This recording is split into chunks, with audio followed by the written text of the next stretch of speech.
Sí. Igual, entonces le dicen razonamiento técnico.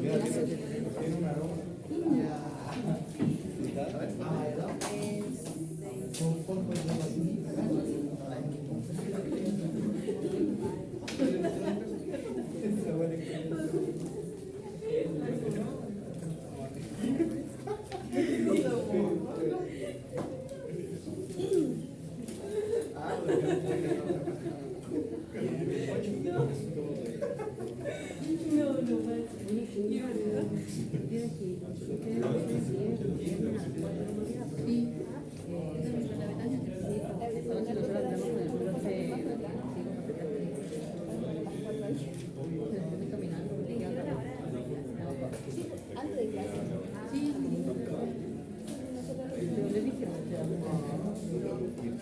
Igual hay que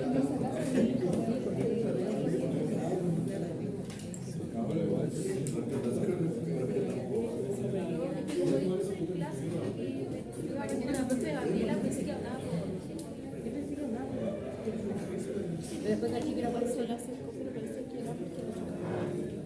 Igual que de. Pero ese día al menos no cosa de llegar no, creo que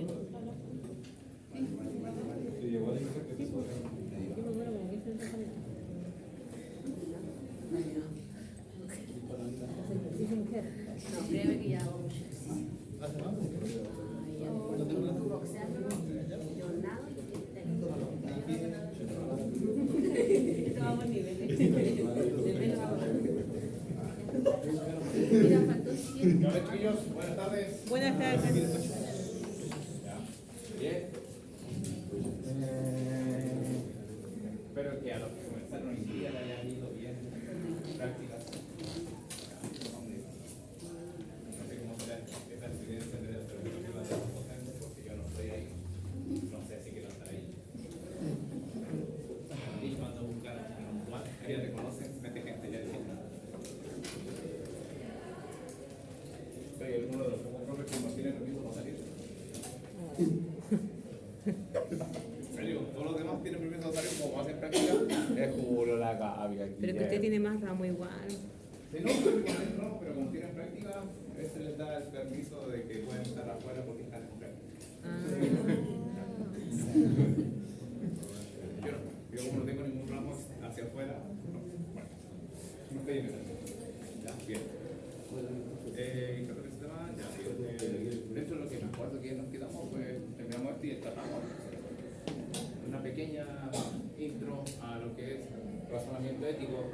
Antes de hablar netamente de razonamiento ético, vamos a hablar un poquitito de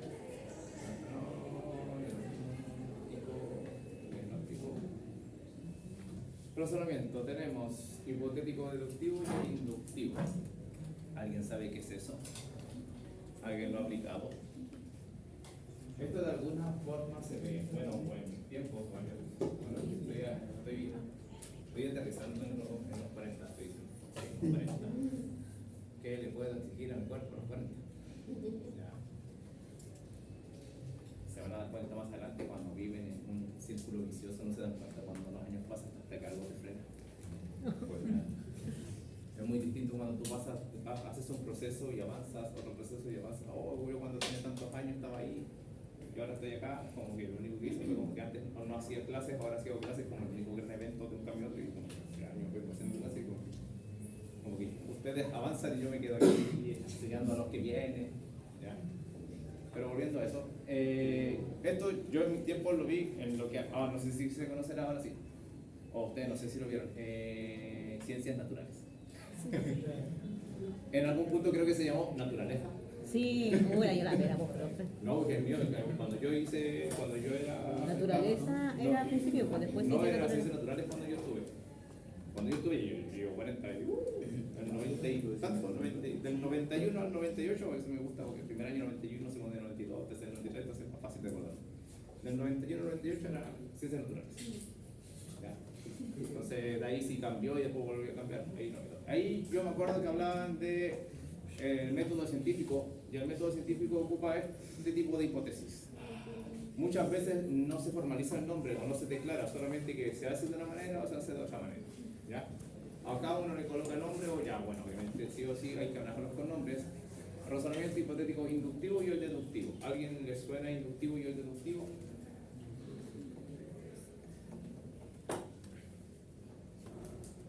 Sí, no, sí, no. A esto le llamamos, a esta pequeña brecha le llamamos clase interactiva.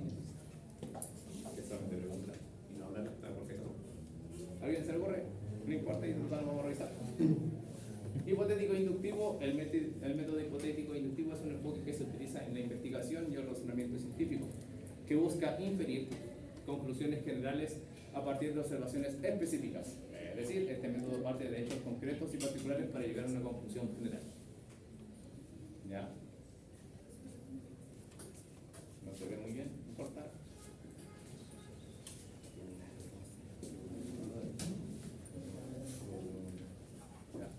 Tenemos la observación, después de ahí identificación de patrones, después formulación de hipótesis, después verificación empírica, tenemos que hacer verificación empírica.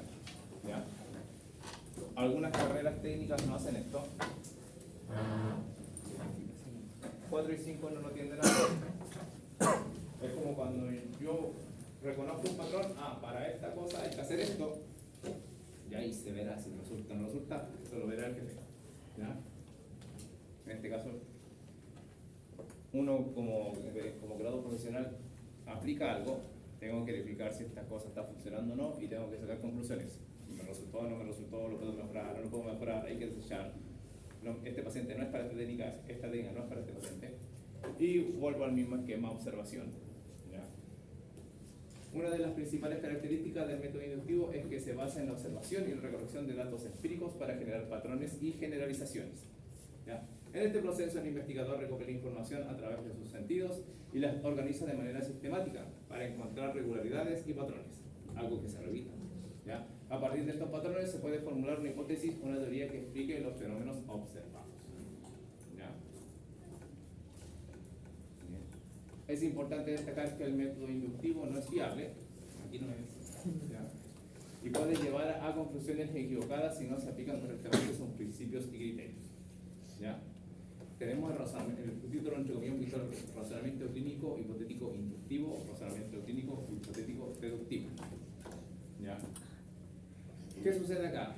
Ante la observación o ante el levantamiento de datos, que es lo que uno observa para la exploración, uno después de recolectar estos datos tiene que ver qué es lo que tiene el paciente. ¿Ya? Sin inferir, ¿ya? Perdón, sin generar un diagnóstico tan rápido. ¿Ya? ¿A qué le suena esto? ¿A qué sistema? ¿1 o 2? Rápido, lento.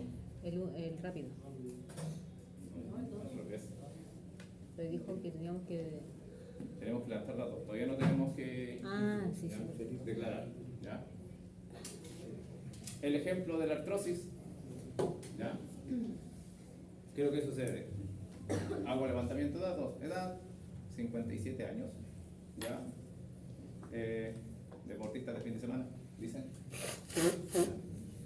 Trabajador de oficina. Refiere dolor hace 2-3 años. Dolor de rodilla de manera insidiosa. Va y viene, va y viene.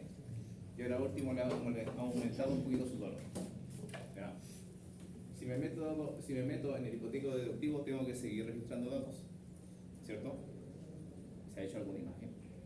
¿Algún medicamento? ¿Ya? ¿Algún otro tipo de enfermedad? ¿Ya? Que le hayan detectado. ¿Duele una o ambas rodillas? ¿Ya? Todavía no declaro nada. Después de eso, ahí yo recién, sumando los datos, puedo generar una hipótesis. ¿Cierto? ¿Ya? Hasta ahí nos quedamos con el inductivo. ¿Ya? Hipotético deductivo. Es un proceso lógico en el que se parte de una premisa general y se aplica la lógica para llegar a una conclusión específica. Es un enfoque más riguroso y estructurado que el método inductivo. En lugar de comenzar con observaciones específicas y luego hacer generalizaciones, el método deductivo comienza con teorías generales, luego aplica la lógica para llegar a una conclusión específica.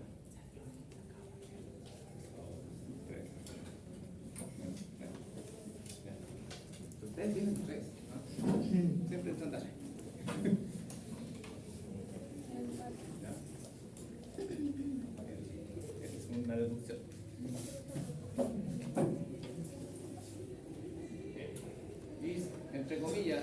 se habla de 4 etapas o 2 fases.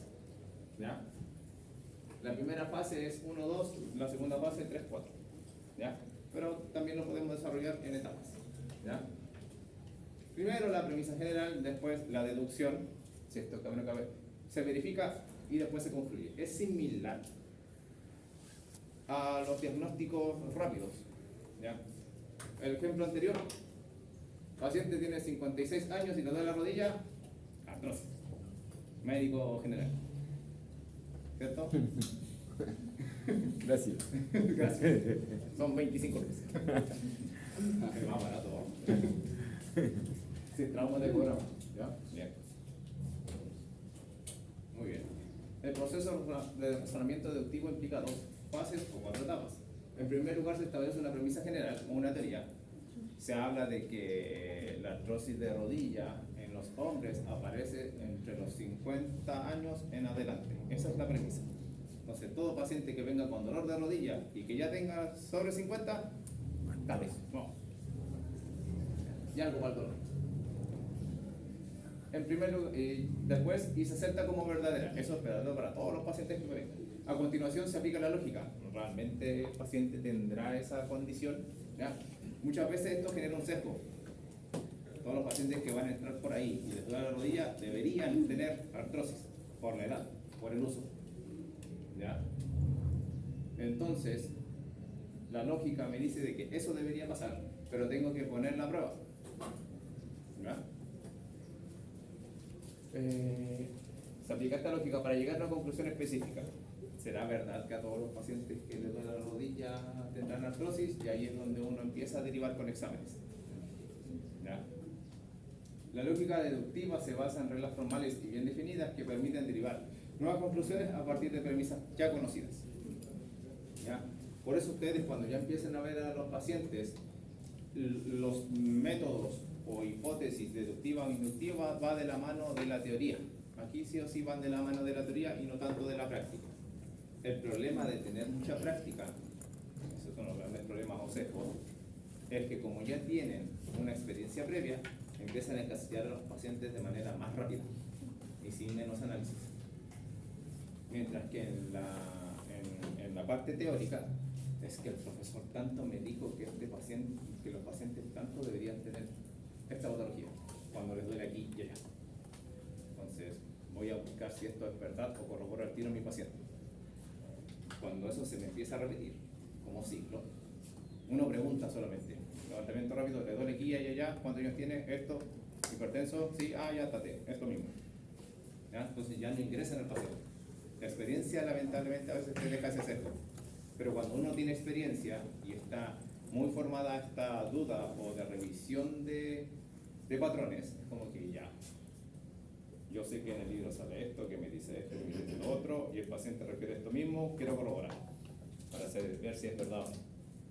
Eso es lo interesante de pasar de una parte muy teórica, en donde estamos acá en pregrado o en aula, a verlo en una parte más práctica. La idea es que pongan en aplicación todo esto. ¿Ya? Por eso hablamos anteriormente del razonamiento rápido, sistema 1 y el sistema 2. ¿Ya? Lo ideal es que funcionen los dos de la mano. ¿Ya? La teoría siempre es así. Paciente con tantos años de edad, artrosis, perfecto, tengo que corroborar. Si hago las pruebas clínicas o me vienen con una imagen y viene ese problema, bien, artrosis. ¿Dónde está el problema cuando escarbo más en la artrosis? Como ejemplo, porque esta es una patología y puede pasar en otras patologías también. Hay una imagen que no encontré de un chiste, un humor, donde dice, no, es que su rodilla está vieja, ¿y por qué la otra no me duele si tienen la misma edad? ¿Ya? Entonces, muchas veces el concepto de artrosis, obviamente todos vamos a tener artrosis. ¿Cuál es la definición de la artrosis como enfermedad o como patología? Agua.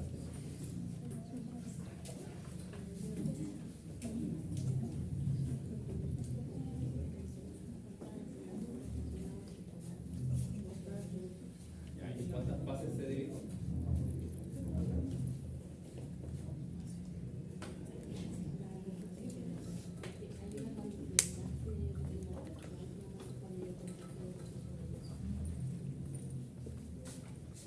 sé si esto es pregunta de semio, de trastorno, de otra cosa más. ¿En qué fase normalmente se ve a los pacientes con artrosis? ¿En qué fase ya están?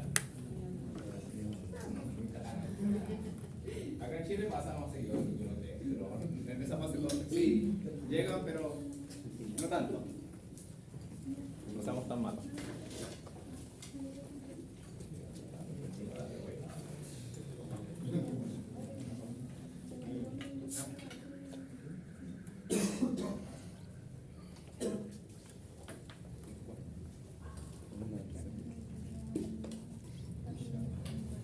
De hecho, por eso mismo, yo en un tiempo me tiraban puros abuelitos como pacientes, a nadie le gustaba ver los abuelitos, o yo me llevaba bien con ellos.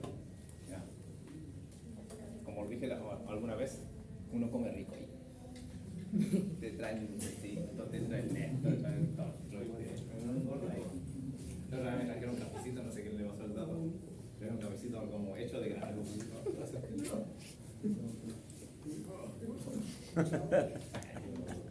Y la atención que no tengo. Oh. Yo soy impotencia. Impotencia. Yo por eso tomo café todos los días, porque me baja mucho la presión y yo tomo de cabeza. Café. Fase 1, o grado 1, grado 2, grado 3, grado 4.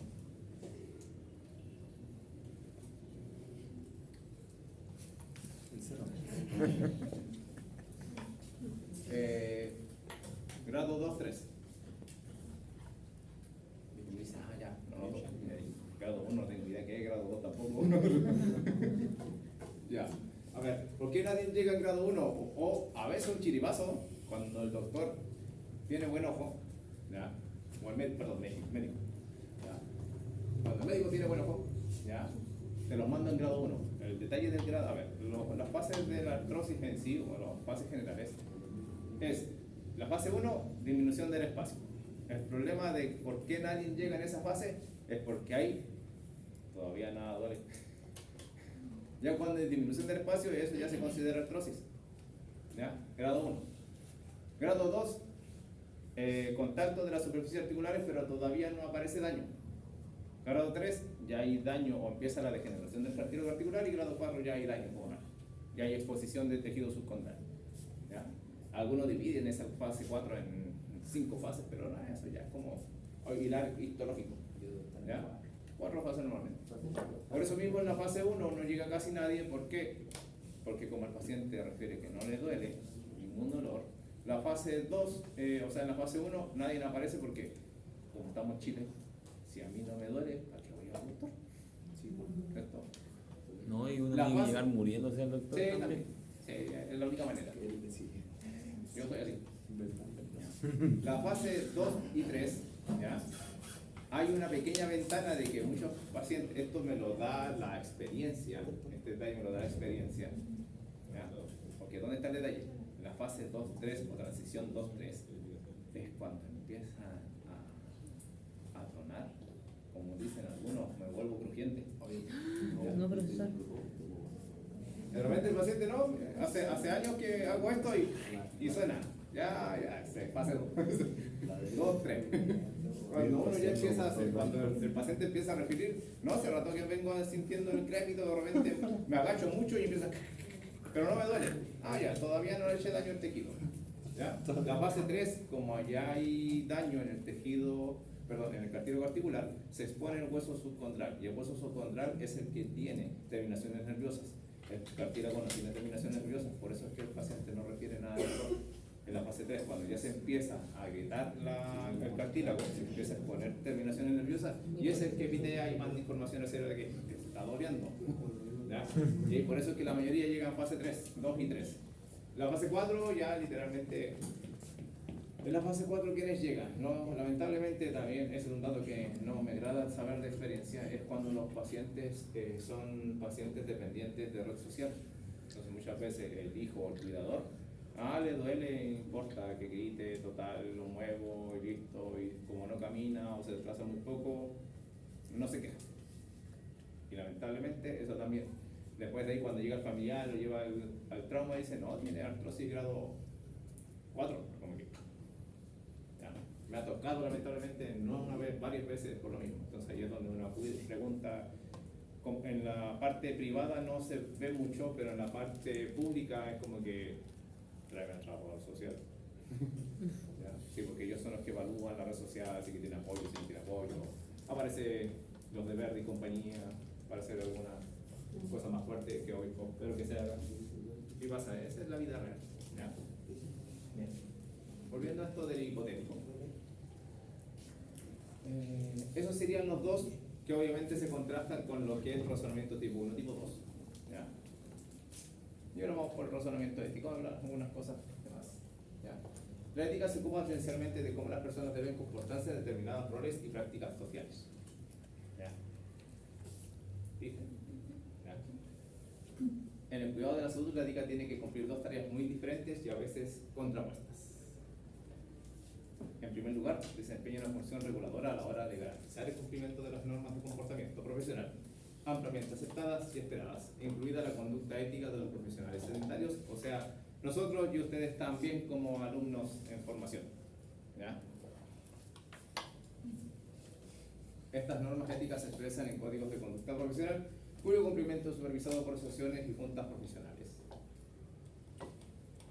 Una segunda tarea menos visible de la ética es subversiva en el sentido de que cuestiona los valores y condiciones prevalecientes en los que surge y se desarrolla una cuestión ética y los supuestos y motivos que influyen en las personas, profesionales de la salud y no profesionales por igual, para que actúen y se comporten como lo hacen. ¿Ya? Aquí es un poquito incómodo, pero cuando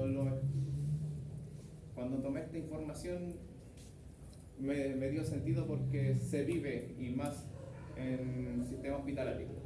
Esta segunda tarea de la ética también busca comprender el albedrío moral de una persona. Y esto implica una comprensión de las opciones o falta de ellas que las personas tienen o perciben que tienen en diversas situaciones o dilemas. ¿Ya? Aunque ambos comparten el cuidado del paciente como objetivo final, la primera tarea de la ética es normativa, ya que se ocupa de lo que debería suceder. Y la segunda es no normativa y se centra en lo que realmente está pasando o lo que realmente sucede. ¿Ya?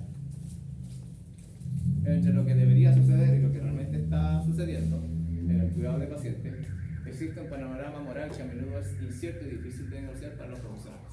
¿Ya? Es un terreno que se está remodelando continuamente por los cambios en los valores sociales, los patrones de práctica de la atención médica y los modelos de financiación. ¿Ya? Siempre está la plata metida por ahí. Yo soy de los que cree que la salud y la educación, uno busca el lucro ahí. ¿Ya? Nada es gratis. El razonamiento ético se refiere a los procesos de pensamiento y toma de decisiones mediante los cuales el profesional evalúa lo que ocurre entre lo que debería suceder y lo que realmente sucede, con el propósito de una respuesta ética. Y ahí es donde se vuelve medio escabroso el contexto de la ética. ¿Ya? Principios éticos universales: beneficia, no maleficencia, respeto a la autonomía y la justicia, que tradicionalmente se han basado en códigos de conducta profesional. Esa es una de las pocas cosas que me da risa cuando hablamos de ética, porque cuando viene gente del extranjero no tiene los mismos códigos de ética acá en Chile que en otros lados, igual que en las políticas públicas lo mismo. ¿Ya? Uno puede ser kinesiólogo, pero en base a las políticas públicas y políticas de ética no se condicen muchas veces entre uno y otro. Por ejemplo, acá la eutanasia no está permitida, pero en países del Reino de Europa hay países que está permitida la eutanasia. Entonces, eso es un código entre ética y moral dando vuelta por ahí. ¿Ya? Hablando de extranjeros, tenemos colombianos y venezolanos. En primero. ¿Ya? No, nada. Les voy a decir que soy xenófobo, por favor. Ya. También conocido como ética de tercera persona, expresa los métodos deductivos y racionalistas de resolución de problemas científicos porque privilegia la aplicación de reglas y principios universales o generalizables en la predicción de las cuales deberían ser los resultados imparciales en dilemas éticos particulares. ¿Ya? Muchas veces, ¿qué es lo que sucede? Vamos a ver si esta es la ética normativa. ¿Ya? Lo que me dicta la norma. Muchas veces, ¿qué es lo que sucede? Los ejemplos aquí son un poquito escabrosos porque no hay una línea muy clara. Pero es como cuando ¿cómo se puede decir? Cuando una persona, vamos a ponernos bien agresivos para que se entienda, porque los ejemplos más fuertes son los que más funcionan. ¿Ya? y me agrada un video antiguo en donde creo que la mamá de un niño que fue violado y asesinado por un tipo, la señora entra al juzgado donde lo están enjuiciando y tiene un arma adentro, y después cuando se acerca al que hizo daño, sí lo dice. Eso tiene algo de ética y moral. Lamentablemente no. Y subrayo y le coloco colores, lamentablemente, porque al final de cuentas, ¿cómo mejorar? ¿Cómo castigar eso? ¿Ya? Pero según la ética y moral es como que alguien hizo un daño, tiene que pagar con cárcel. Eso es lo que dicta la normativa, ¿ya? Pero eso raya un poquito en el juicio de cada uno. Es como que lo que la señora quizás pasó por ese proceso, que es lo que debo hacer, que es lo que quiero hacer, ¿ya? Pasa igual con el ámbito de salud. Muchas veces un paciente está con un sufrimiento muy grande, por eso acá como que todavía sigue peleando el tema de la eutanasia, ¿ya? Yo estoy a favor de la eutanasia, ¿ya? Bajo ciertos criterios y contextos, sí, ¿ya? Estoy aburrido ahorita, me quiero morir, eso no. ¿Ya? El costo-beneficio, la proyección de vida, todo ese tipo, muchos factores, ¿ya? Siempre que llegamos a un consenso, me doy risa, ahí lo contaré, ¿ya? Vamos hacia esa tercera persona, y la persona normalmente es la sociedad, ¿ya? ¿Qué es lo que dicta la sociedad? Porque una cosa es la normativa, la otra cosa es cómo lo ve la sociedad, porque incluso la sociedad puede estar a favor o en contra tuyo. Pasa otro caso en Estados Unidos en donde un tipo violó a un, creo que igual siempre es más fuerte cuando dañan a un familiar, y después el tipo, como era de Texas, porque hay harta violencia ahí, literalmente pescó una escopeta y lo mató, sin siquiera llegar a juicio el tipo, el que hizo el daño. Y después el que disparó o el familiar de la persona que mataron, ¿fue a juicio? Sí. ¿Lo declararon culpable? No.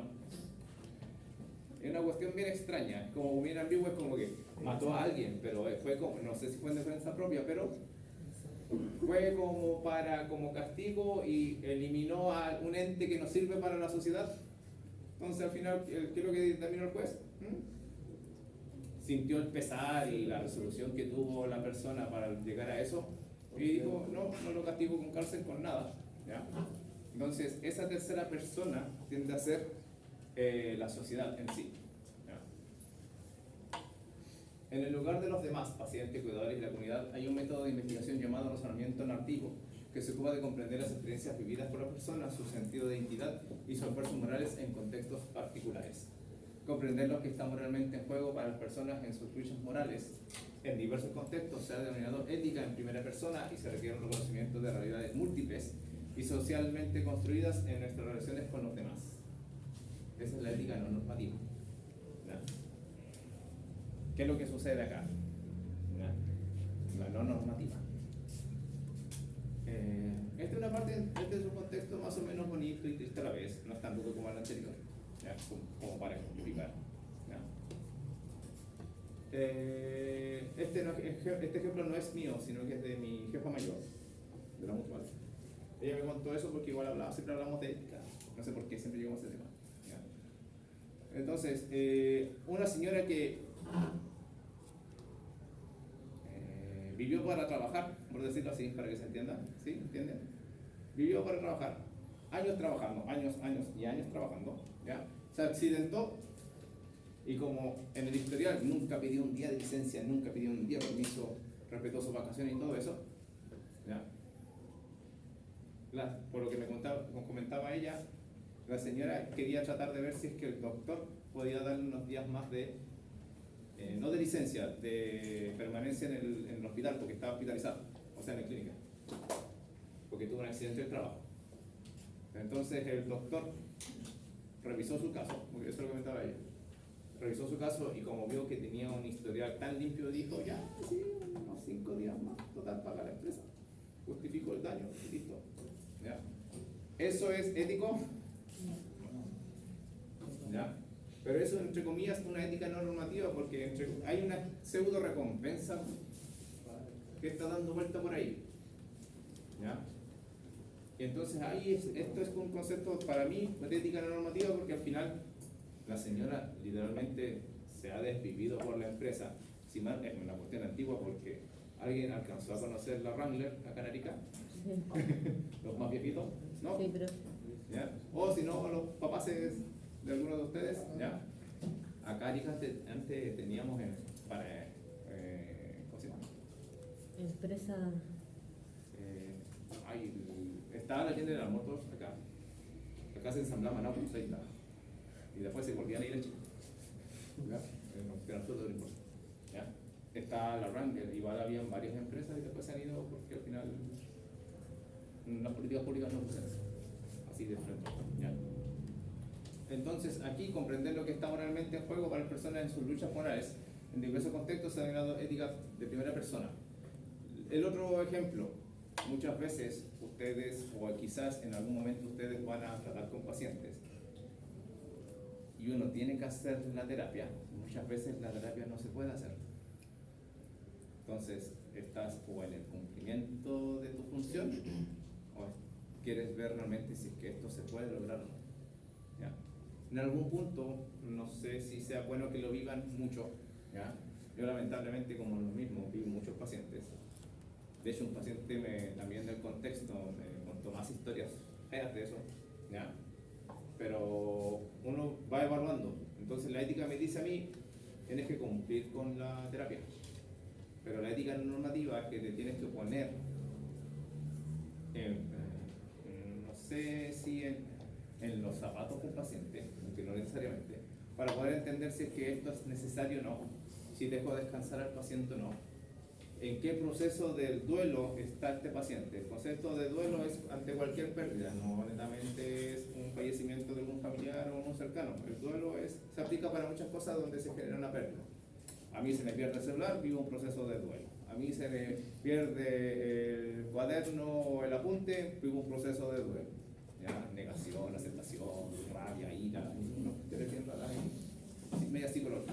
¿Ya? Entonces, lo mismo pasa con las enfermedades. Las enfermedades tienen un proceso de duelo que dependiendo del grado de la enfermedad puede ser o muy fuerte o muy liviano. Es como que, me quince el tobillo, que triste, tengo rabia, justo tenía un partido que jugar el fin de semana y no voy a poder jugar. Entonces, después aceptación, sí, voy a tener que descansar. O sea, rabia. Después negación, no, si igual puedo jugar, que esto no. Después ven que no pueden, vas a hacerlo. Exacto. ¿Ya? Tiene así en un tobillo. ¿Ya? Ay, ¿qué es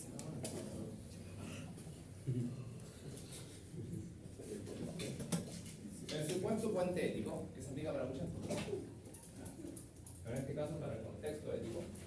¿Ya? Tenemos la ética normativa en tercera persona, que se enfoca más en el razonamiento deductivo, aplicado a racionalmente conocido, universal y que se generaliza en lo que hablamos recién. ¿Ya? Medible, predictivo, que es lo que debería pasar.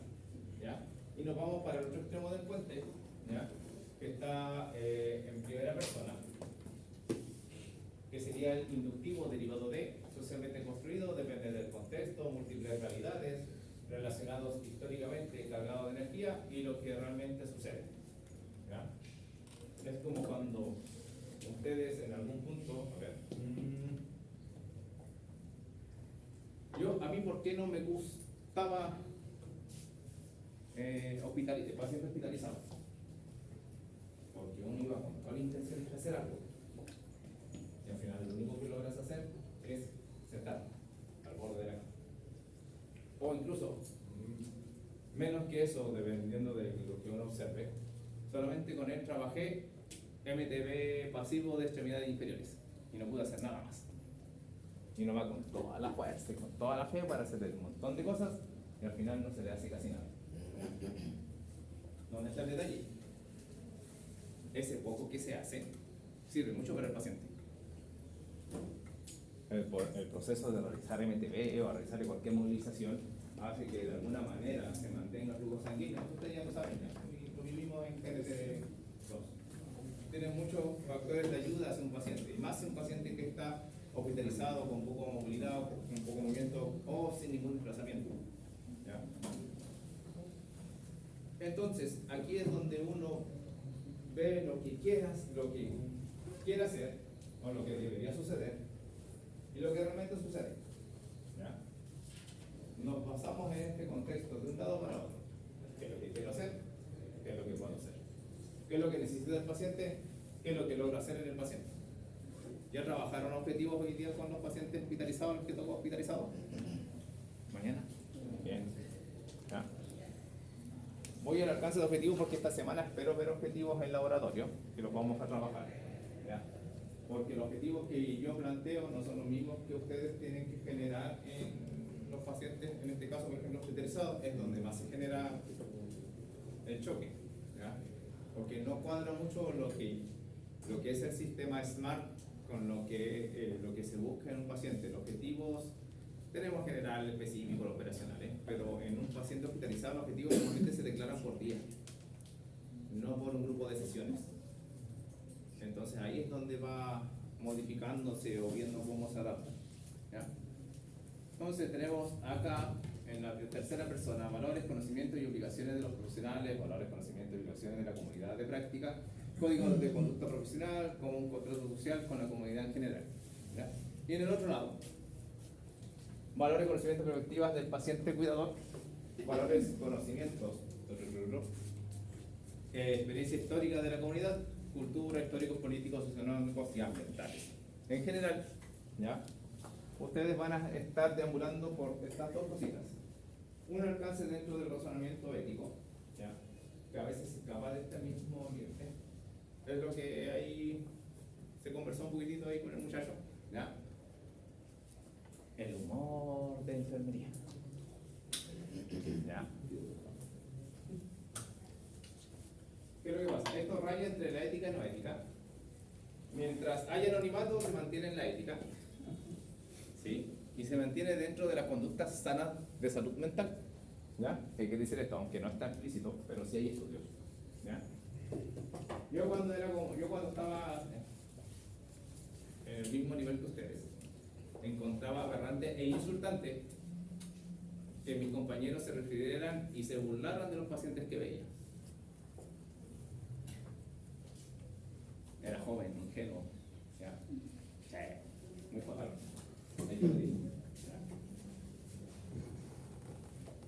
Entonces, ¿qué sucedió después? Cuando uno se empieza a vivir en el contexto profesional dentro de un ambiente clínico cerrado, en este caso clínica o hospital, ¿ya? El simpático humor negro te libera. ¿Ya? Hay estudios que refieren que el personal de salud tiene una alta tasa de estrés laboral, de psicosis, ¿ya? ¿Cuál era la otra? Depresión, ¿ya? Trastornos del ánimo, del sueño, y no me acuerdo de la tercera obra, ¿ya? Entonces, son varias, ¿ya? Que hay estudios y dicen, uno es el ambiente laboral y dos, que a veces pasa uno, es cuando uno se mete directamente en esto, los sistemas de turno, ¿ya? En general el trastorno del ciclo circadiano, eso de turnos de 12 horas, entrar a las 8 de la noche, sería a las 8 de la mañana, por una semana, o por cada 2 turnos, y es como que, ¿ya? Entonces uno queda mentalmente destrozado, ¿ya? Lo gracioso está en que hay estudios que dicen que eso es un daño a la salud, pero después dicen, ya, ¿y entonces quién cuida a los enfermos? Y ahí se pierde el peso del estudio, ¿ya? Y no hay plata para hacer rotaciones de 3, ¿ya? ¿Se ha intentado? Sí. ¿Hay plata? No, ¿ya? Sí, porque hacer turnos de 8, súper relajado, pero no hay plata para contratar un turno completo que trabaje 8 horas, ¿ya? Hay cuestiones, hay mañas ahí dentro de las políticas públicas por eso, ¿ya? Entonces, dentro de esta ética no ética o cosas que se pueden decir o hacer, ustedes muchas veces van a bromear con las situaciones que les pasen, en este caso en las prácticas clínicas, porque entre comillas se puede decir que son su primera experiencia, ¿ya? Eso, mientras se mantenga en un anonimato, se dice de que no genera ningún daño, pero cuando apuntas que es el apuntar ese nombre y apellido, ¿ya?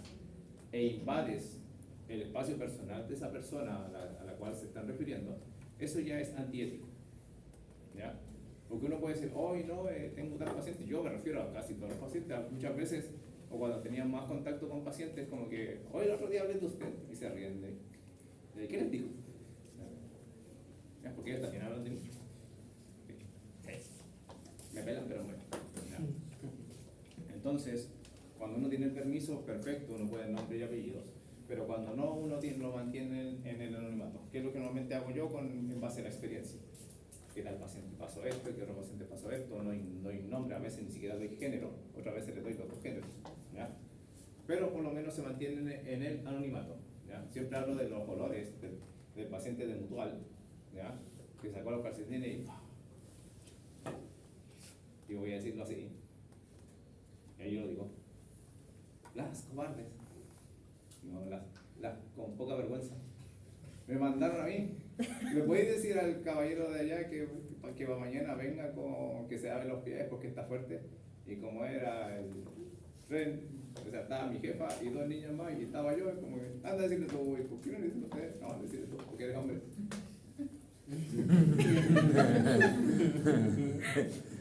Y ahí fui, buena onda el caballero y digo, oh, sí, perdón. Ya.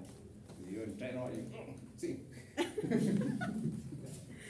Es una experiencia. ¿Ya? Por eso mismo es como que yo ya es como que he sentido olores peores. Sí. Mi memoria, ¿qué es lo que hace? Se acuerda del peor olor que ha sentido. Sí, copia poco.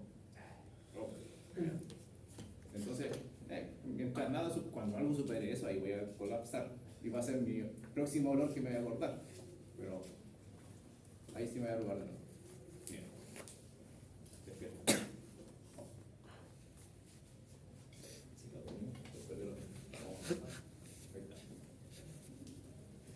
Ay, ¿cómo llegamos a la positividad y a la normativa? A los estudiantes de las diversas disciplinas de la salud se les enseña comúnmente versiones de entrevistas con pacientes y esquemas físicos, anteriormente conocidos como evaluaciones subjetivas y objetivas, que son relevantes para las prácticas diagnósticas y terapéuticas de su disciplina. Creo que lo hacen harto en respiratorio, ¿no?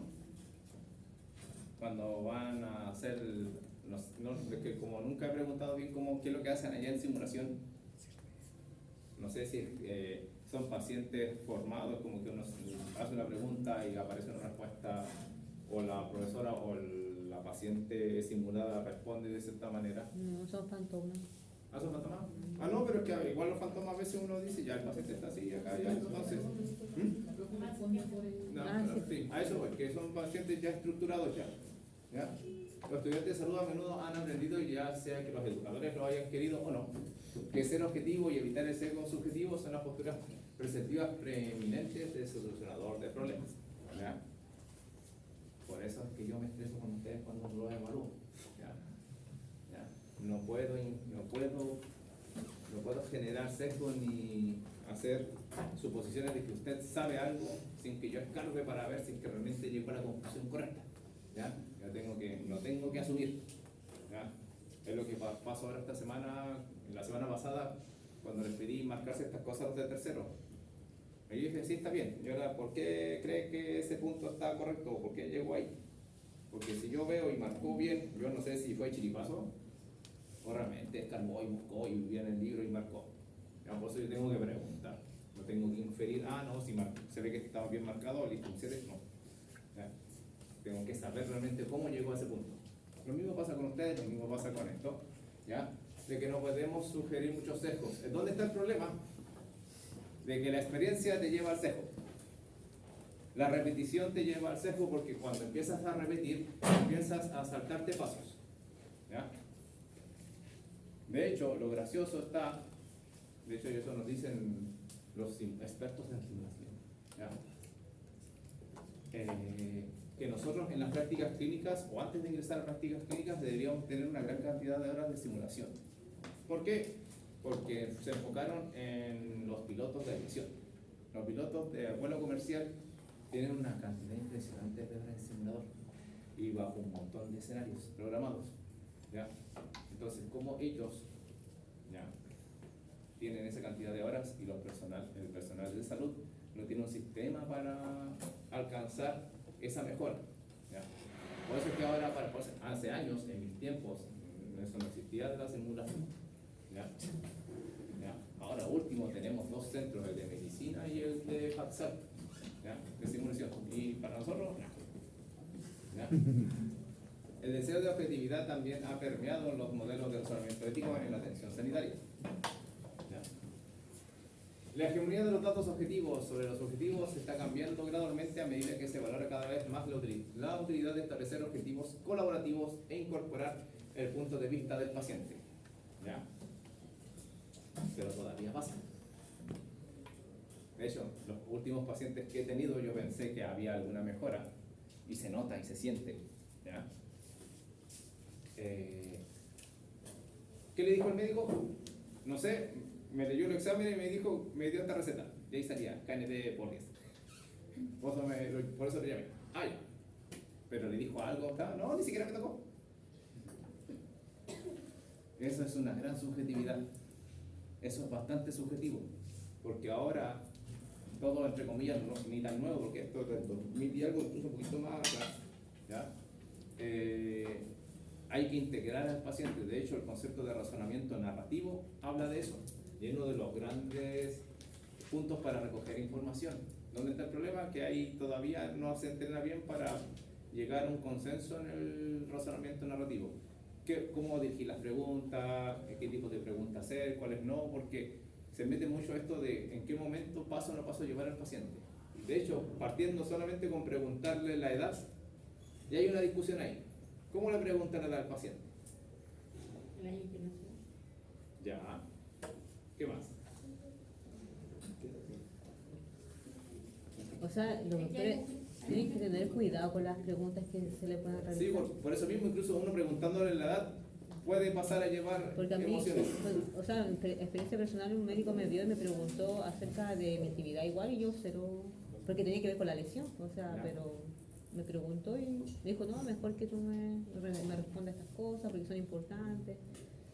No, sí, a lo que Pero voy yo. si usted me dice eso, es como igual, es que entre más información da la persona, yo creo que ellos más concluyen que lo que le puede afectar o no. No tanto. Aquí hay mujeres que son más sensibles con eso. A eso voy. Ya. Bueno, hay 200 un años. problema de género ahí. Para no llegar ahí, me encanta ir a pelear allá. Para entender un poquitito eso, hay personas que no les gusta decir su edad. Y aquí no generalizo, hombres, mujeres, no. Hay personas, de hecho, hay pacientes añosos que no les gusta decir su edad porque están mal acostumbrados a que la sociedad, por decir su edad, los menosprecia. Y el menosprecio no va con el tema de que, es un viejito, no. Viejito, pobrecito, yo lo ayudo. Y hay muchas personas de esa edad que como que son autovalentes, son independientes, hacen sus cosas de la actividad diaria de lo más normal. Entonces, muchas veces evitan, o cuando uno les pregunta, se sienten pasados a llevar y como que ya generan una barrera ante el profesional de salud. Solamente con esa pregunta, imagínense con todas las otras cascadas de preguntas que vienen. Entonces, ya esto en el razonamiento ético o para poder generar un razonamiento clínico más grande, uno tiene que generar un consenso y ese consenso todavía está en vías de desarrollo. ¿Ya? Vuelvo a lo mismo, el razonamiento narrativo es uno de los que saca mayor cantidad de información, pero se ha visto de que hay que saber bien cómo preguntar. De hecho, uno de los errores que yo tiendo a cometer a veces cuando estoy muy apurado, y eso lo único que me doy cuenta es que cuando estoy muy acelerado, me doy cuenta del error, pero ya lo cometí, yo voy por allá, ya. Cuando uno pregunta, está muy acelerado, está muy apurado, ya, es por culpa de la violencia, ya. De que como yo veo pacientes después de las 6 y algo, entonces cuando llego al paciente, como que son como las 8. Si me demoro mucho, lo más probable es que o llegue la mitad de mí o llegue solo. ¿Ya? Entonces, yo cuando pregunto muy acelerado, infiero demasiadas cosas. Clasifico demasiado rápido al paciente en una patología. Es que usted tiene esto. O le pregunto, ¿a usted le duele el hombro? Así como que, entonces a usted le duele al hacer este movimiento. Entonces no le permito al paciente responder. Porque no es lo mismo, ¿a usted le duele al levantar el brazo hacia adelante? no es lo mismo que preguntar ¿cuándo le duele? ¿O a qué movimientos le duele? Entonces ya se generan ciertos hallazgos en el contexto narrativo, pero vuelvo a lo mismo, todavía hay un gran trabajo en esa parte, ver cómo enfocar las preguntas, cómo generalizar las preguntas sin pasar a llevar emociones o percepciones del paciente. Entonces están empezando a hacer un pool de preguntas en las cuales todo sea como bien general. Y la otra opción, como para evitar generar un contacto directo o cara a cara, respóndanme estas preguntas. Y después hablamos. Entonces ahí sale la edad, salen ciertas preguntas, ¿cierto? Entonces como que uno no le pregunta la edad, la respuesta la coloca en el papel.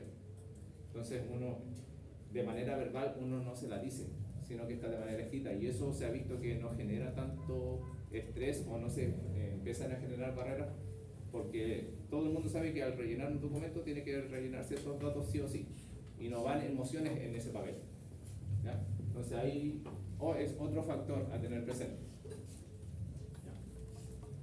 Sin embargo, no es la postura clara de resolución de problemas que podría aparecer, sobre todo si se aplica la noción al trato con los demás. ¿Ya? En general, ¿ya? Tenemos que integrar al paciente dentro de la evaluación, preguntar cuando le duele, que es lo importante. ¿Qué le pasó? ¿Cuándo le duele? ¿O por qué le duele? ¿Ya? ¿Cómo se lesionó? ¿Sí? No hay una perspectiva pura en tercera persona, objetiva, al igual que no hay una visión desde ninguna parte. Esto no quiere decir que no existe una perspectiva objetiva en tercera persona, sino simplemente que tal perspectiva es exactamente una perspectiva desde algún lugar. Surge del encuentro entre al menos dos perspectivas subjetivas en primera persona, es decir, implica intersubjetividad. Marea, ¿no? Esto es bien fácil de explicar. Esto es copiar y pegar de un libro que habla de razonamiento clínico. Ya no lo meto tanto porque, a ver, cuando me dieron el ramo, el libro que más sonó fue uno de que razonamiento clínico en el ámbito clínico como tal y fisioterapéutico. No está el problema es que ese libro te cuestiona todo para decir cómo debes o deberías enseñar y por qué deberías enseñar razonamiento clínico. Ya. Me estresó, me hizo cuestionarme por qué estoy estudiando clínico. Sí, te lleva a la profunda porque eso te marea. Pero, ¿y qué es lo que quiere decir a grandes rasgos? Sí, que la subjetividad tiene que nacer de dos subjetividades: la del tratante con la del paciente. Entre comillas, lo que yo pienso tengo que integrarlo a lo que el paciente piensa, y lo que el paciente piensa y de lo que yo creo que piensa mi paciente. Por eso es que muchas veces la primera impresión puede ser algo bien importante. Hay algunos artículos, ahora ya no se ven mucho, la crisis del primer enfrentamiento en el área médica. ¿Y por qué nace ese artículo? Porque se vio de que hay los pacientes tienen menos adherencia o muy poca adherencia a la visita al médico o de realizar tratamientos. Y muchas veces se vio de que el problema era, no es que el doctor me miró feo, no es que el doctor no me revisó, lo típico. No es que yo ya no voy más a ese médico porque lo único que hace es sacarme plata porque me pide exámenes, los ve y me dice que estoy bien. Y ni siquiera me toca, ni siquiera me pregunta por qué es bien. Entonces, esa crisis del primer enfrentamiento, que se habló hace años, y al final no se ha tomado mucho, es porque ahora aparece esto de integrar al paciente dentro de los tratamientos.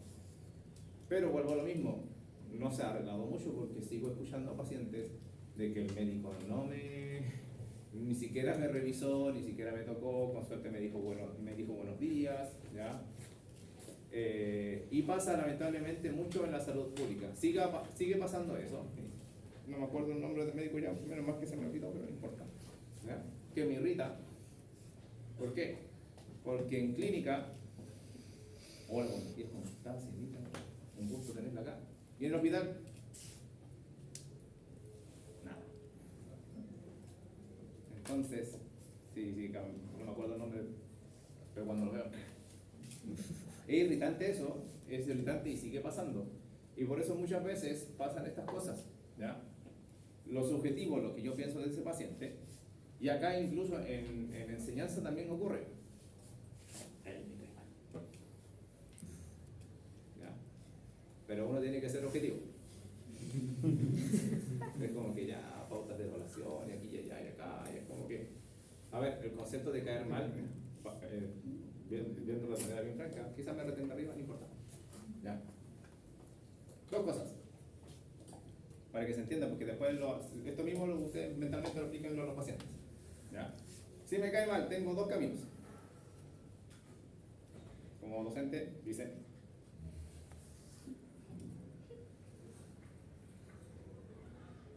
no me caliento la cabeza y digo que pase, ¿cierto?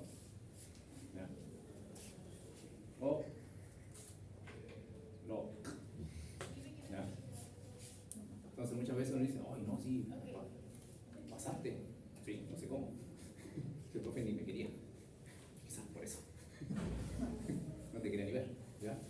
Aunque ese detalle. Muchas veces, y lo que muchas veces a mí me pasa, ¿ya? Y esto igual va en el contexto, ¿ya? Todo es subjetividad. ¿Yo he fallado en la subjetividad? Sí, de buena y de mala manera, ¿ya? Yo, por ejemplo, ahora lo puedo decir porque ahora no me afecta tanto, ¿ya? Antes sí. Yo a veces ayudaba a que los alumnos pasaran el nivel, ¿ya? Era en épocas de, como digo yo, Lord Voldemort, ¿ya? Espero que hagan la referencia, ¿ya? Entonces, muchas veces yo apostaba a eso y los alumnos se retiraban de la carrera. Entonces, como que uno dice: aquí se les fue eso, esfuerzo. Cambiaron una tecla por otra. ¿Ya? ¿Ya? O sea, al final cambian de carrera. Pero eso igual da a entender de que en algún punto se dieron cuenta de que la carrera no era para ellos y buscaron un mejor futuro en otro lado. ¿Ya? Por eso ahora no pesa tanto. Antes era como que, hoy sí, ¿para qué hice tanto esfuerzo? Si en algún punto esta ayuda te sirve para darte cuenta de que sirve o no sirve para la carrera, perfecto. ¿Ya? Yo a veces, bajo la subjetividad, veo que esto va bien y otras veces me equivoco. ¿Ya? Lo mismo pasa con los pacientes y con los profesionales. ¿Ya? Muchas veces uno se engancha con el paciente y el paciente está súper motivado contigo y de repente tú ves así como que no, me agrada este paciente o me aburre este paciente y es como que hago lo estándar o lo básico. ¿Ya? Por eso, uno tiene que generar o mostrar interés en el paciente. Quizás hay una llegada, sí, quizás no. ¿Ya? Lo bueno de las rotaciones es eso, que te vas a encontrar con un montón de pacientes. Algunos vas a fracasar, lamentablemente, me ha pasado, ¿ya? Con orgullo lo digo, ¿ya? El fracaso es importante para ustedes porque tienen que saber cómo resolver. No me sirve fracasar, no es que esto no me sirvió porque al final esta parte no quiso. Yo di todo de mí. Si no generas una retrospectiva, una retroalimentación de todo eso que te pasó, tanto positivo como negativo, no vas a generar cambios o buenos cambios, ¿ya? Entonces, eso es lo que tiene que ver con este razonamiento ético. Es bastante grande, si uno cuando dice razonamiento ético, no hay que tener ética, no, es un montón de cosas, tanto objetivas como subjetivas. Por eso mismo, cuando yo soy empático con mi paciente, entiendo a mi paciente y el paciente entiende lo que yo quiero hacer con mi paciente, ¿ya? Ahí es donde se empieza a manifestar la objetividad, el trabajo en equipo, paciente, tratante, ¿ya? No son patologías lo que ustedes atienden personas, ¿ya? A veces se nos olvida, ¿qué nos queda? ¿Qué poquito? Descanso. Vayan a parar y un poquito.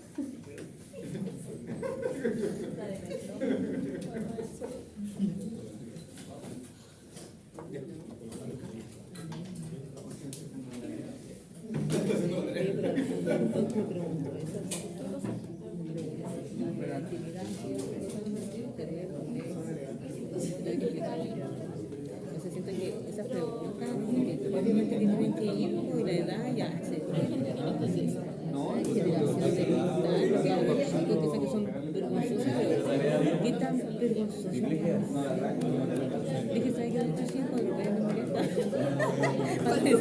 A los perritos. Sí, ahí me duele la lesión, ahí. Hay que no le iba a decir a mi perrito, técnicamente, cuando me molesta la cosa, me da fricción. Y el doctor me dijo, está bien, Inge, porque tú me tienes que dar toda esa información, porque así yo sé. Te puede dar cuenta algo malo, lindo de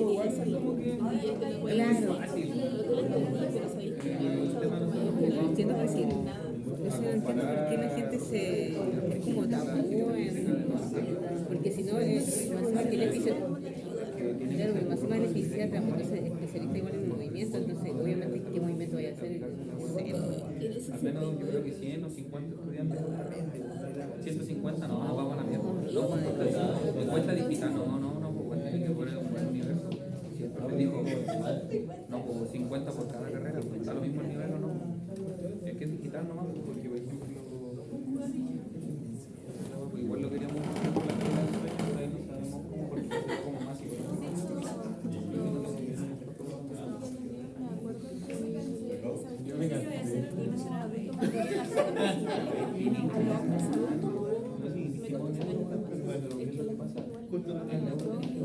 Sí, los hombres son más vergonzosos. Mayores. Nunca no atendió. O sea, sí he visto, pero nunca le he preguntado si como cosas tan... Pues, depende, porque estoy viejo. Por aquí no se viene de paz, yo estoy en la esquina y cuando fui a sacar las fotos, fui para allá y ahí hice mi primera vez con el traje y dije, acá déjame ver la suerte, el que te dio, no sé cómo me fue, y después dijo, ya, ven nomás paciente, y decía, esto es un digo, hola, buenas tardes, ¿qué tiene puesto? Yo pensé que tenían puesto acá en la guarda, porque estaba atacado de acá abajo. Puta ya, está con electro. Qué vergüenza. Me dijo, ya, no sé si me gusta nada, pero también le dio vergüenza. Siempre he visto puras mujeres. Macho, le digo que no se acaba. Dije, ya, muy bien, leí lo mismo. Pero cuando me fue, y yo pensé que tenía la plaza, pensé que tenía 3 años, pues ahí no tenía leche, me compré una. No, dije, tiene igual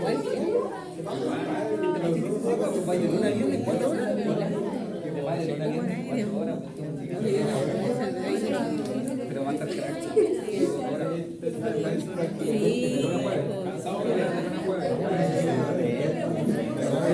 Pero yo me di cuenta que los pies, que los pies, Pero ustedes dan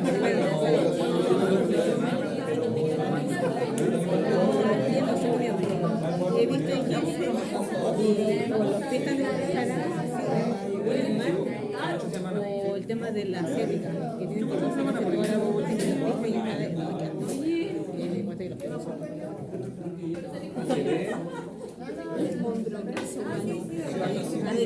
Hasta piernas, subió. Ya, yo le dije la diferencia, me di cuenta que el no me pasó igual.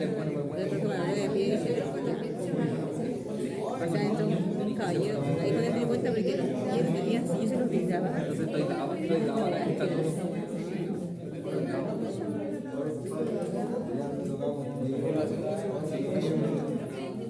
Pero igual nos vamos a ver. Pero cuando nos vamos, te preparo, te digo. Te preparo. Sí. Todo igual. Creo que no como tuvimos hasta ahora. Cosa, metodología. Entrando. Muchachos, vamos, profe, de partida no estudiamos. Pregúntale lo mismo de aquí.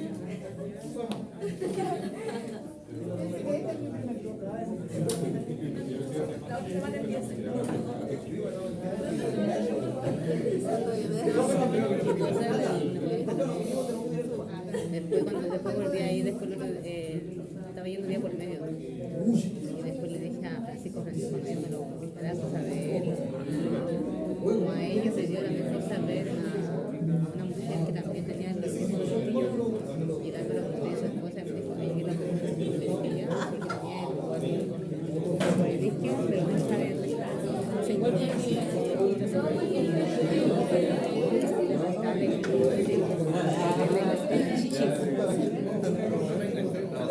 Y dije, ya, no, pero igual de cierta manera es que digo, cuando se tiene que hacer todo eso, yo reconozco que es medio cosa el tema del abordaje, ¿no? Y era porque aparte, no sé,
¿Para qué? Si al final tiene el activo esto, ¿se van a quedar con esto o no? No. De clase 3. Le pusiste clase 3.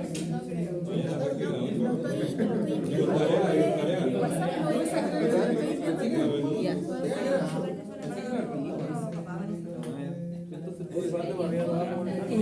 Vamos rápidamente con esto que vamos a poner sobre el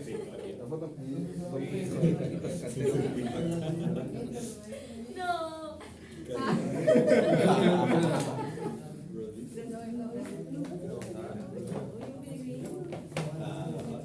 Este es un conocedor que no tengo nada que hacer, pero no importa ya. Porque una persona más profesional de salud es así. El dolor no es la única razón por la que las personas buscan la atención de profesionales musculoesqueléticos, pero claramente es uno de los síntomas más comunes que informan los pacientes. Las afecciones musculoesqueléticas asociadas al dolor son la principal causa de discapacidad global, y a pesar de los avances en el conocimiento y un aumento exponencial en los costos de atención médica, el problema solo parece estar empeorando. ¿Ya? Para nosotros, viva el dolor, más dinero. Igual. Profe, de hecho, ¿se acuerda había salido un kinesiólogo en Instagram del tratamiento del dolor? Ahora se hizo otra clínica. Clínica de... Le fue bien. Creo que ya sé quién es. ¿Ah? Creo que ya sé quién es. No voy a decir nombre. Lo único que sé es que a veces, de hecho, acá nunca me lo cruzó, pero pasando la frontera, cada vez que voy para el centro, y no sé, yo a veces me pregunto qué pensarán de mí. Porque hay colegas que yo no conozco porque o no nos formamos juntos, o no fueron mis profes, o no los formé. Entonces como que de repente yo sé que me observa alguien como que me... Hay una área detrás de eso, hay otro colega que lo ubica bastante bien y hay un interés. Por eso como que yo no le hago la cruz, no me he cruzado con ningún paciente de él, no sé si algún paciente mío se habrá atendido con él.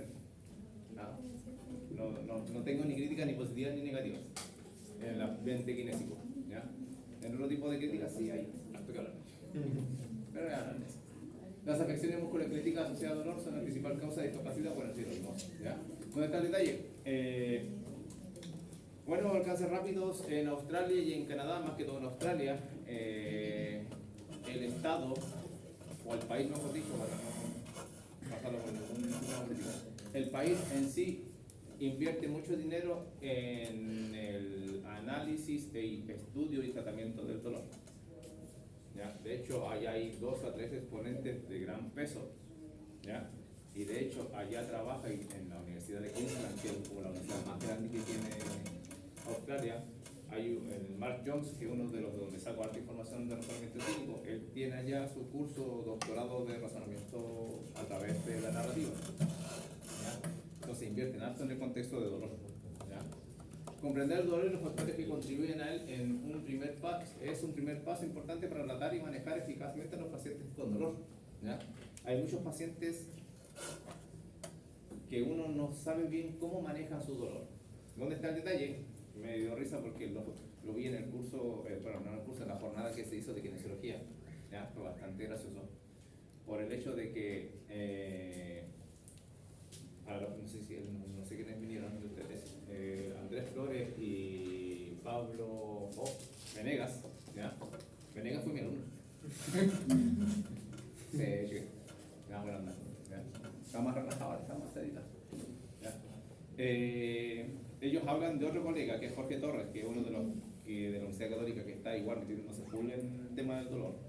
Me dio una envidia de la buena. Se fue con su señora, que también es kine, a Noruega, a una de las universidades que ve la neurofisiología del dolor. Y sube fotos en Instagram y es como que, tanto. Soy feliz, pero igual te odio. No, es bueno, cabrón. es más caro chico que yo y creo que es más viejo que yo. Y nosotros llevamos viendo ¿ya? Bien, entonces, ¿qué pasa con esto? Lo gracioso está en que todavía hay gente que estudia el trastorno patoanatómico y otros que estudian el dolor y cómo se desencadena. Y aún así hay cosas que no se cruzan. De hecho, cuando estábamos en el taller dijo, no, el Jorge es el que está metido en el dolor, pero nosotros no metemos en eso, nosotros nos metemos en la mecánica. Ay, como que él lo ve por su lado y yo lo veo por el nuestro. ¿Ya? ¿Dónde está el detalle de este contexto? ¿Ya? Una cosa es la patomecánica, que es importante y fundamental saberla, pero la otra también es qué es lo que pasa con el paciente frente al dolor. ¿Ya? Muchos van a tener mucho estrés cuando se habla del dolor en su diario vivir o su perspectiva o su vida como tal. ¿Ya? El conocimiento de la teoría y la biología del dolor permite a los médicos comprender y explicar mejor el espectro completo de presentaciones de dolor que encuentran, desde simple hasta compleja. Moseley es uno de los grandes exponentes del dolor. ¿Ya? Les brinda la capacidad de razonar a través de los posibles contribuyentes al dolor en un paciente informando hipótesis sobre el diagnóstico, el manejo y el pronóstico. ¿Ya? Tenemos que ver el dolor como una categoría de hipótesis importante e intentamos vincular los signos y síntomas clínicos observados en pacientes con dolor con los mecanismos que pueden sustentarlos. ¿Ya? Consideramos como el razonamiento sobre los contribuyentes al dolor puede mejorar potencialmente los resultados de los pacientes. ¿Ya? Muchas veces pasa de que los médicos o el personal de salud no creen en el dolor del paciente. Pasa mucho con los traumatólogos, pasa mucho con los antiguos neurólogos, con los neurocirujanos. ¿Ya? Le sacan foto al paciente que viene con un síndrome de dolor lumbar, de una hernia, una HNP, y el trauma o el neurocirujano lo opera y le vuelve a sacar una resonancia y el problema, entre comillas, ya no está. Pero el paciente sigue refiriendo el dolor. Entonces, ¿qué es lo que piensa el médico? No, que usted está loco, que esto ya pasó, mire su radiografía, usted no debería por qué referir dolor si ya operé y todo está bien. ¿Ya? Y ahí es donde se genera un obstáculo para poder tratar a estos pacientes. ¿Ya? Comprender el dolor. ¿Ya? Con raras excepciones, todos hemos experimentado dolor y estas experiencias influyen en nuestra comprensión del dolor. Pequeño rasguño o rozón profundo. ¿Cuál duele más? ¿Cuál duele más? No tenemos la percepción del paciente. Ya, ¿y qué más? Esa es una, lo cual es bastante bien. Ya, igual más.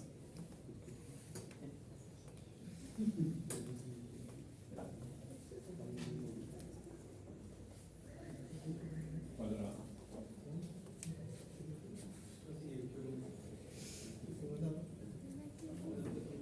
Llevándolo así, profe, a lo que estaba hablando antes sobre la artrosis, sería como un rasguño y como la artrosis no está avanzada, no duele hasta que Ya. llega a la fase 3, algo así. Ya, voy a hacer una explicación. A ver, si lo vemos desde el punto patoanatómico o patomecánico, ¿ya? El rozón profundo tiende a doler menos. ¿Por qué? Porque al ser profundo pasa la barrera de las terminaciones nerviosas libres y puede ser una gran herida. De hecho, los grandes quemados a veces no refieren dolor. ¿Por qué? Porque se quemó todas las terminaciones libres. El paciente puede estar bien quemado y no referir ningún dolor. ¿Ya? Ese es el contexto anatómico o patoanatómico. ¿Ya? Los rasguños, cuando son pequeños, arden más porque las terminaciones nerviosas libres están casi completas en esa zona. Entonces van a mandar un montón de información. ¿Ya? ¿Y por qué genera un montón de información también? Creo que lo vamos a ver más adelante, o la próxima clase ya yo creo. ¿Ya? Sí, o vamos a bien adelante ese tema. ¿Ya?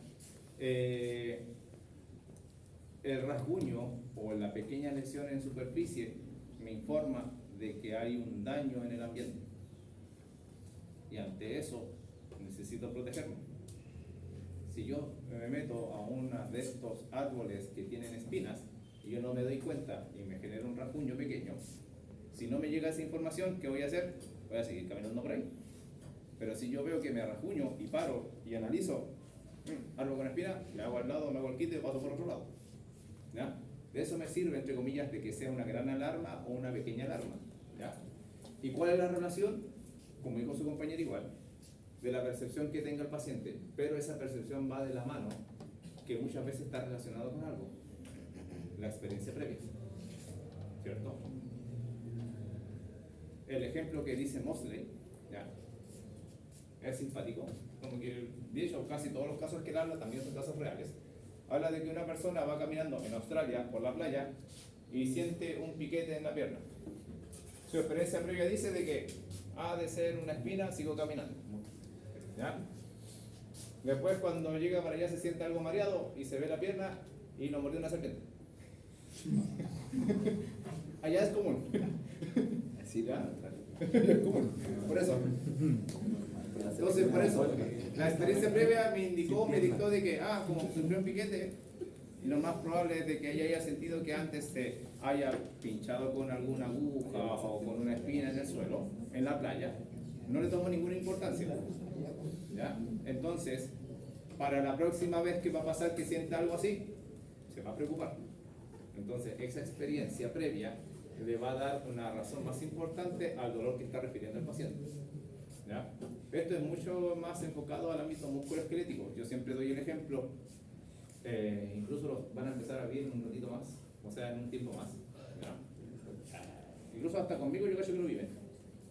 ¿Ya? Por ejemplo, cuando tenemos prueba, práctico, es como que, mañana hay práctico, dolor de cabeza, sí. No sé por qué me duele la espalda. ¿Ya? Pasa en los trabajos, en los pacientes que refieren mucho siendo dolor lumbar o cefalea tensional, es como que ya hace cuánto vienen con el dolor, hace 3 meses, y ahí uno tiene que empezar a escarbar con preguntas bastante bien dirigidas. Cuando se entrena o cuando la experiencia manda, es mucho más rápido. Pues uno pregunta, ¿usted en qué trabaja? No, trabajo de administrativo, PDI. ¿En dónde? Me mandan de vez en cuando a la frontera. Ya. ¿Y hace cuánto que le duele? No, cuando me cambiaron el turno. ¿Y qué produjo ese cambio de turno? No, que antes estaba trabajando acá en... Ángelo, 990. Sí, no es Santa María. Juan Noé. Sí, Juan Noé. Juan Noé está. Ya, y ahora como hicieron cambio de turno, ahora me tengo que ir a frontera. Y estar ahí todo el día, y eso le genera estrés. Sí. Ya, ¿y cuándo empezó su dolor? Como a las 2 semanas después de ese cambio de turno, como que, asociativa. ¿Ya? El cambio de turno o el ambiente de trabajo allá le genera estrés y eso le genera dolor de cabeza. ¿Ya? De ahí que buscar manejos del dolor. ¿Ya? ¿Le pasó algo que le genera algún dolor? No sé, algún accidente de tráfico, algún golpe, el mal dormir. Entonces uno empieza a buscar varias relaciones con respecto a ese dolor.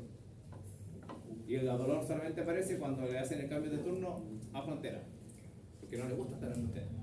Entonces, ahí encaja un poquitito la asociativa del dolor, que no va necesariamente de la mano con un traumatismo, con un concepto patomecánico, sino que el ambiente laboral hacia allá le genera algún estrés. Uno va a escarbar y le va a decir, es como que ya, pero a alguien le molesta, cuando uno entra más en confianza, como la 6ª sesión, dependiendo de, ¿ya? No, es que a mí el jefe me cae mal, me tiene mal. Ya, lo notamos. ¿Ya? Entonces ahí uno va generando todo el cuadro de dolor, o que puede contribuir a este dolor. ¿Ya? Y eso todo relaciona con la cefalea tensional. Lo mismo pasa con el síndrome de dolor lumbar. ¿Ya? Muchas veces el paciente hizo un mal movimiento, le generó un dolor, pero eso está asociado a otras situaciones en el ambiente. Pasó un mal rato con la pareja, se estresó porque su hijo tenía algún problema o tenía algún problema de salud y justo ese día tuvo que levantar o movilizar una carga muy pesada y se generó el dolor. Entonces cada vez que le pasa algo al hijo, alguna enfermedad, algo, aparece el dolor de espalda. Y eso mentalmente ya está asociado. Y eso pasa en la vida real. Los pacientes de repente no están con crisis de dolor lumbar, ya, y uno ya le pregunta, porque ya pasa, paciente conocido es como que, ¿su hijo cómo está? No, es que se enfermó y no, ya, por allá va. Entonces ahí uno tiene que hacer manejo, y ahí entra el manejo multidisciplinario del dolor. ¿Ya? Por lo tanto, el dolor generalmente se interpreta como un síntoma indicativo de daño al cuerpo. Si el dolor persiste, la explicación intuitiva es que el proceso de lesión o enfermedad que lo inició no se ha resuelto. Si lo hablamos netamente en el contexto patoanatómico, si el dolor se mantiene es porque el daño a nivel de tejido todavía no se resuelve. Eso es lo que pensamos o le hacemos creer al cerebro. ¿Ya? Y eso es por lo que muchas veces van a la consulta, no, es que todavía no se me pasa el dolor de rodilla.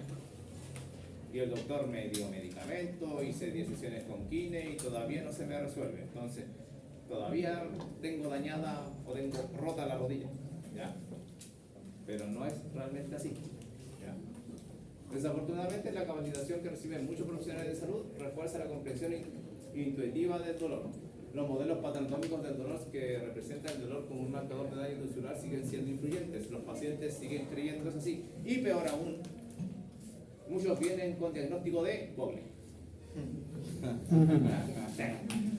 De hecho, los abuelitos ya como que, no, es que en internet yo encontré. Ya. La mayoría de los libros de texto de Ferrado retratan inadvertidamente el dolor como una consecuencia inevitable de la activación de una vía del dolor, especializada de 3 neuronas, lo cual nos hace creer que el dolor se considera un síntoma de patología que se resuelve solo después de que una lesión se cura. ¿Ya? Nos quedamos hasta aquí. ¿Ya? Tome el aire, descansemos.